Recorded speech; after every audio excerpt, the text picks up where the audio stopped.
Now, billionaire Elon Musk has not failed to make headlines since having taken over Twitter. And in the latest, his employees have found a unique way to criticize his latest actions. Now, Musk was trolled with messages that were displayed on the exterior of the social media company's San Francisco headquarters. And Musk's recent actions have led to hundreds of engineers and others to quit from the company. Elon Musk has said many previously suspended Twitter accounts will be allowed back on the platform after a landslide of users responding to an informal poll voted in favor of the move. The announcement comes as Musk faces pushback that his criteria for content moderation is subject to his personal whim, with reinstatements decided for certain accounts but not others.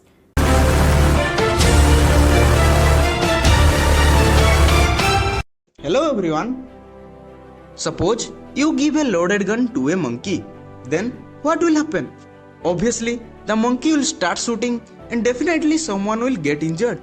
So, the question over here is, who is responsible for that?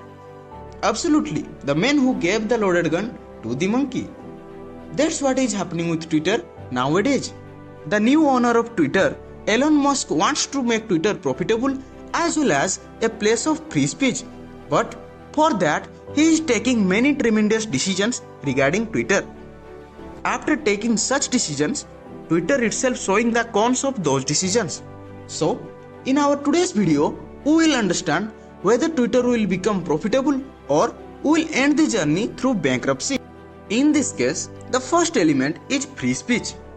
There is a political bias in Twitter which goes against the principles of free speech. Let's try to understand how Twitter could actually cause a riot with no intent of doing so at all. So, let's understand this using a story. Let's say there are 1000 people on the platform, and these 1000 people are said to have moderate political opinion about BJP and Congress. Now, even though all of them will say that they are neutral people, the fundamental truth according to behavioral science says that all of them will by default incline towards one party knowingly or unknowingly. So, let's say 500 people are slightly inclined towards BJP and 500 of them are inclined towards Congress.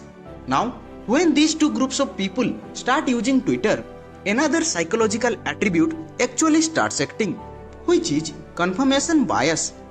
In simple words, if you are inclined towards BJP, in order to reinforce your belief, you will by default click like and comment upon a video that praises BJP. This is because it is a natural human behavior to confirm its bias through content. Similarly, when you are inclined towards Congress, you are more likely to click like and comment upon a piece of content that praises Congress. And this is where the game of algorithm comes in. Now, you see, for all social media platforms, the most important metric to promote a piece of content is engagement. As in, how many people click like, comment and share a piece of content, and which type of people will engage with which type of content. So, now BJP inclined people start liking and commenting upon BJP positive and Congress negative. And when this happens, three things happens. Their love for BJP will increase, their hate for Congress will also increase, and most importantly, the Twitter algorithm will know that Group A will engage with BJP positive and Congress negative content. Similarly, when the Congress inclined group start liking and commenting upon Congress positive and BJP negative content, their love for Congress will increase, their hate for BJP will also increase. And the Twitter algorithm will know that Group B will engage with BJP negative and Congress positive content. This Group A and B categorization is called as echo chambers. As in an environment where a person encounters information or opinions that reflects and reinforce their own opinion and thoughts, as confirmation bias leads people to like and comment upon BJP positive and Congress negative content. And when this happens, the platform gets more engagement. So, it shows them more BJP positive and Congress negative content, which leads opinions to become more and more strength.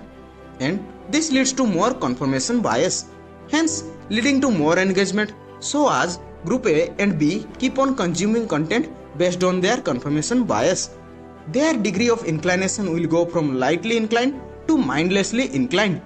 And this is what gives rise to bursts. As in, your love for BJP increases to such an extent that even if party does something bad, you will desperately find illogical reasons to defend them. And at the same time, your hate for Congress increases to such an extent that even if Congress does something good, you will deliberately try to criticize it. So, after a certain point, you have an echo chamber with 500 BJP extremists and a chamber with 500 Congress extremists. By this time, the rage in these people is so much that all kinds of abusive words are used. And once this rage gets spent off not for thousands but for 1 crore people, 1 crore radically polarized audience on the social media platform. And now all it needs is a spark. When an extremely controversial topic like the Mandir versus Masjid comes up, all these 1 crore people during that time will start tweeting hate comments. This is how social media platforms can cause a havoc in a particular country. And by the way, this is not just applicable for BJP versus Congress, but also applies for veg versus non-veg. So, Elon Musk's goal of making Twitter a neutral platform or free speech platform cannot be possible. Now, let's move to the business side of Twitter, which is the blue tick. In spite of having 238 million monetizable user base, they could not become profitable with ads. So, as we all know, Elon Musk came up with an $8 subscription plan for blue ticks. So, earlier if you wanted to get verified, then you had to be a renowned person. The press must have covered you and you needed to have a high profile to get that verified badge on Twitter. But then Elon Chacha came up and said to pay $8 and anyone can have the verified badge. This did not just lead to ordinary imposters, but even seemed to have wiped out $15 billion from market capitalization of a pharma company called Eli Lilly. This imposter tweeted that Ali Lilly would provide insulin at free of cost, and immediately after that, Ali Lilly stock fell more than 5%. As a result, the company lost $15 billion in market cap. Similarly, Lockheed Martin stock fell by 5.5% after an impostor said that they will begin halting all open sales to Saudi Arabia, Israel, and the US. Now, this claim seems a little dicey because the entire defense index was down by 4.4% on 11th of November. So the real question is, how does Elon Musk get people to pay $8 and provide them with a great value add in return? Any subscription service is going to attract subscribers only when they have either of these three values to give: save time, ease of access to content, or ease of access to people. As far as YouTube Premium, they save a ton of time by skipping ads and give you access to music content with YouTube Music. But if you look at the value of Twitter subscription, then any account paying $8 will get a tick mark. So, does it mean that they are actually getting verified?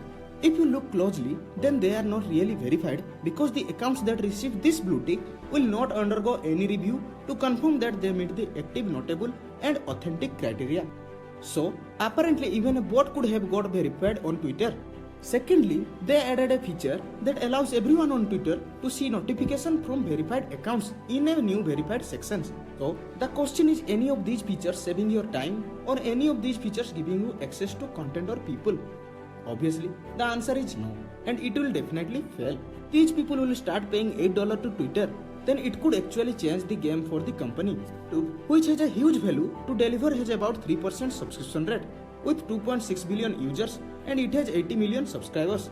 So, considering the same for Twitter, out of 238 million user base, if 3% of them subscribe, then it makes up $57.12 million per month and close to $685 million per year. Now, considering that 2021-22 financial year, they stood at a loss of $221 million. So, if people start to pay $8, they will shoot up to $400 million in profit. There is one more big problem, and that is Elon Musk's employees management. Now, as we all know, since Elon Musk took over, the company has laid off 50% of workforce, including the CEO, and fired over 4,400 contractual workers.